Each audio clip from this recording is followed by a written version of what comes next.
Hello, everybody. This is Jeff Moore here again for Gruesome Magazine and Decades of Horror. With me tonight is Doc Rotten, who has an interestingly titled movie to review, The Terror of Hallows Eve.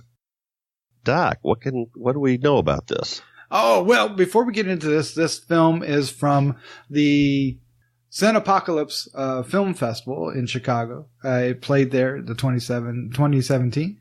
And it is, what is it about? Holy cow, this film. This film also came recommended to me from Joseph Perry. So we'll put that and a pin in that and put it in our back pocket. But this, it's a film about a 15-year-old boy, who is much like a lot of 80s films or 90s films. You know, he's the one that gets bullied in high school. He's the one that has everything bad in the film happens to. So when a supernatural opportunity presents itself, he is easily coerced into taking it. In this case, it is presented to him from a character called the Trickster. And he is then provided the ability to seek his revenge on these bullies. And for the most part, that's what this film is about. Okay. I see the director has a lot of experience in makeup. Did that play into the film at all? That's probably the film's strength, is its effects and the characters, the creatures it creates, which are played by Doug Jones, who we all know and love. So he plays two characters. He plays the Trickster, and he also plays a Scarecrow character that shows up, both of which look magnificent and promise, unfortunately, far more than they deliver. For me, this film fell a little short, mainly because I didn't connect with the lead character. It's not poorly acted. I mean, the kid, Caleb Thomas, he plays Tim, the lead, very well. I mean, he delivers what the script asks of him. I can't fault him for it. I just didn't care for this character, and I didn't care for his motivation. I found it a little trite and stereotypical. You know, they didn't bring anything really extra to it.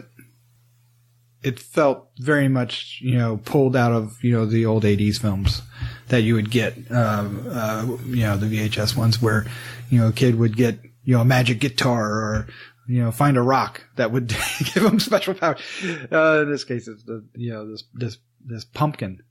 He finds a big red pumpkin. The magic pumpkin. And the big red pumpkin.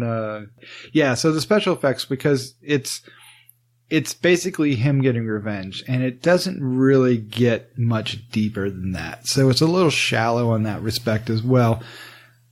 If that's what you're looking for, not that that's a bad thing, but if that's what you're looking for, it delivers that. I must have been looking for something more than that. I was wondering, because I was kind of bored by the film, unfortunately. It sounds like you're saying it has kind of an 80s feel. It very much does, but not the 80s films that I like. But many that I watched. It does have appeal for special effects and gore and that stuff. But one of the things that really turned me off was the last 15 minutes. Maybe it's the last 10 minutes.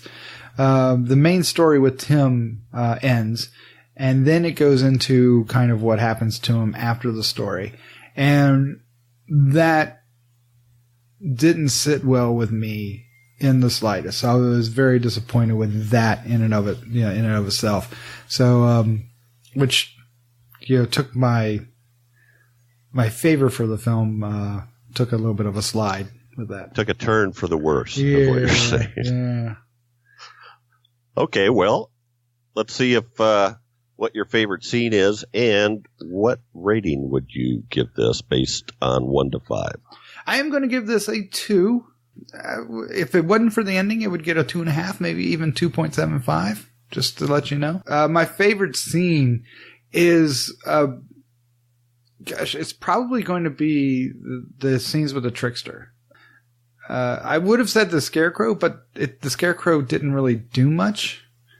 But the Trickster had a lot of stuff to do and had dialogue and had a lot of fun. And it had me real excited when the Trickster showed up.